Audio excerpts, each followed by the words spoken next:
সীমান্ত সম্পূর্ণ সুরক্ষিত রাখার পাশাপাশি ত্রয়োদশ জাতীয় সংসদ নির্বাচনে সারা দেশে ৩৭,০০০-এরও অধিক বিজিবি সদস্য মোতায়েন থাকবে।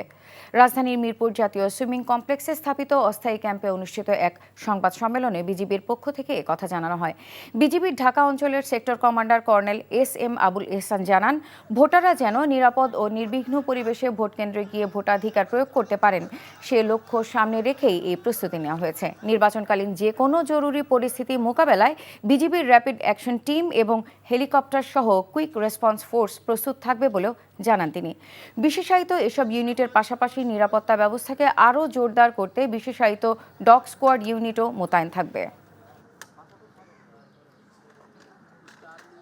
বিজিবিকে অত্যন্ত পেশাগতভাবে তাদেরকে নির্বাচন সংক্রান্ত আইন শৃঙ্খলা কীভাবে মেনটেন করতে হবে এ ব্যাপারে যথেষ্ট পর্যাপ্ত প্রশিক্ষণ প্রদান করা হয়েছে। আমাদের কাজ হবে অত্যন্ত কম শক্তি ব্যবহার করে আমাদের স্থিতিশীল পরিস্থিতি সৃষ্টি করা।